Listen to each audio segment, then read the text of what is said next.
Margaret Brennan is the host of Face the Nation, and she joins me now on CBS 4 and CBSDenver.com. Margaret, great to see you. Good to be with you. We are just days away from the historic summit between President Trump and dictator Kim Jong-un. I think everybody's wondering, what should we expect in the days leading up to the summit? Well, we are now in those final hours where the details are still trying to be hammered out. President Trump will leave the summit in Canada, where he's currently, early to get to Singapore. We expect him to arrive early Sunday morning, and that those meetings will get underway in the days following. This is something that is really a media circus. There are about 3,000 journalists who have signed up to cover the summit in Singapore. We don't have a lot of detail yet from the White House as to what they expect will happen in that room. We know what they'd like to see.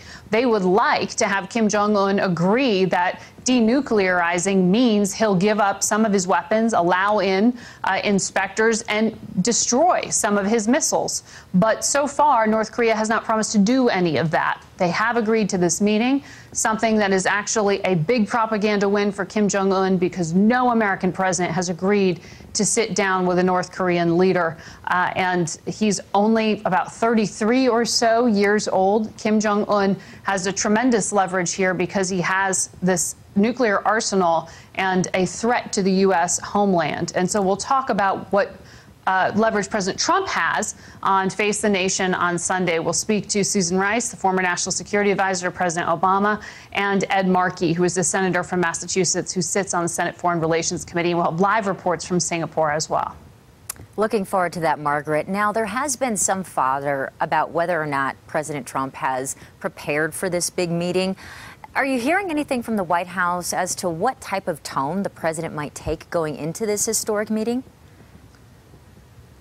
Well, this is diplomacy in many ways flipped on its head. Usually you have all the details worked out ahead of time between lower level officials so that when the bosses get in the room, they don't blow up. They instead agree on something. And what we're hearing is progress has been really slow on the diplomatic side. And what we hear from President Trump is he said he doesn't have to do a lot of preparation because it's going to come down to chemistry. That's what he said just a few days ago, that it's really going to be about whether he and Kim Jong-un sort of hit it off and can come to this broad agreement to eventually lift sanctions and provide a promise of security to Kim Jong-un if he gets rid of his nuclear weapons. But it's going to really be up to Secretary of State Mike Pompeo to work out the details of what that would mean, what kind of access weapons inspectors would get, and when those sanctions would be lifted. But because this is so unusual to have such a risky,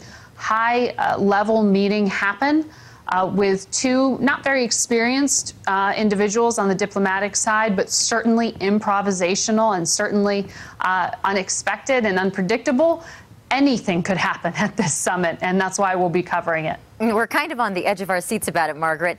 You know, yesterday, Elizabeth Warren and our Senator Cory Gardner ironed out a plan to basically have the federal government legalize marijuana business in states where it is already legal, like here in Colorado. So knowing what you know and drawing upon your expertise, would a plan like this ever pass?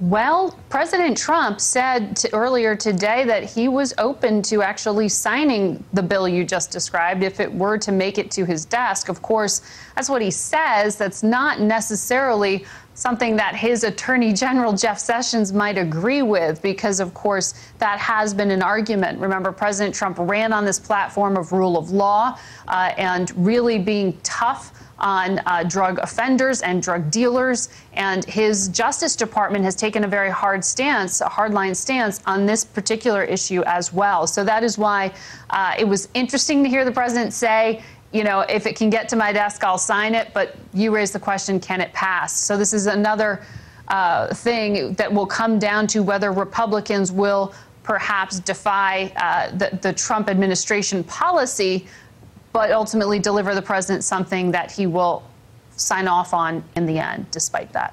Margaret Brennan, thank you so much.